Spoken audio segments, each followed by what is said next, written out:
So I'm going to set up these columns.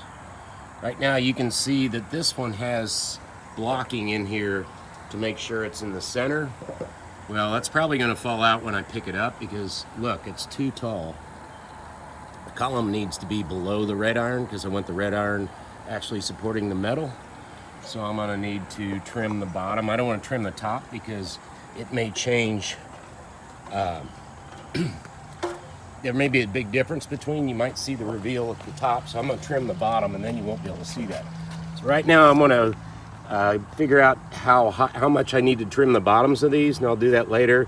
And then also I'm going to block the bottom, which is not blocked right now. That's why I'm even going to do this. So this is 11.5 inches across. So basically I need to figure out the inside diameter of this post and then the diameter of the brackets that are on the bottom. Then I'll make blocks that are the right size, trim the bottom, set it down, and then reblock the top, and they should be ready. Oh, and also this is the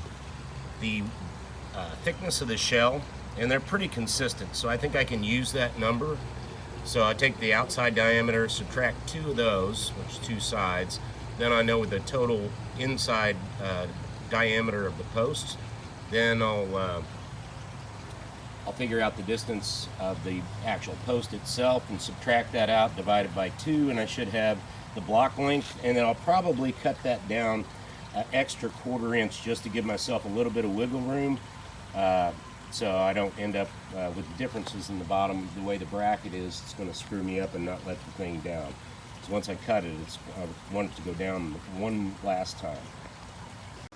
All right, folks, this is kind of what I'm going to use as my wedges that go in there. They're too long right now, but I've got a locating point on each end, so that'll make 2 blocks. So what I'm going to do is make all these boards that I'm fixing to make look like that. From the panel saw, they'll all be the same width, so it should make the math come out just by doing triangles. So pretty easy. We put a stop down here.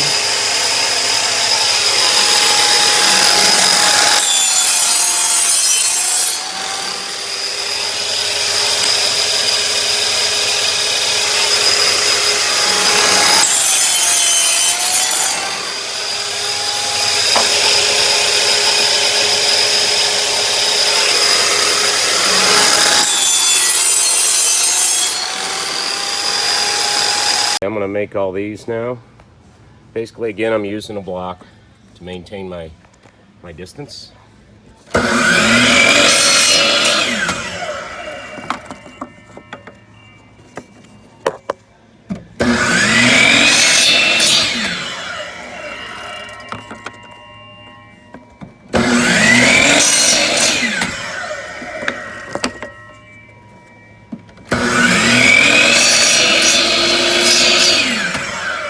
Basically, that's what it does. So we should have the point in the center of both just by maintaining that same length. And I'm gonna make a whole bunch of these now. All right, I got 16 of these. They're all the same length long. So basically these things have to be short, 2 1/4 and 3 1/4. So what I'm gonna do is set a block over here to where the 2 1/4 is over there, so I don't have to get close to the blade. I'll do all the 3 1/4 probably first off one end, and then I'll adjust it where I can get the 2 1/4 off the other end, and that way I'm not having to take out the width of the cut and all that stuff. So I'm gonna do all the big ones and then all the small ones, and that should make it to where it comes out easily and it'll be good. All right, I got my stop set up. I did my cut. This is a scrap piece. I wanted to just kind of get it set up. It was the right length. So now we have a triangle that is 3 1/4. That's what we want. So we need 16 of these and 16 of the others. But I'm going to do all these right now. All right, folks, I have all my triangles now. I got 16 of each. Yeah. Is that right? Yeah, 16 of each. Gonna go see how it works.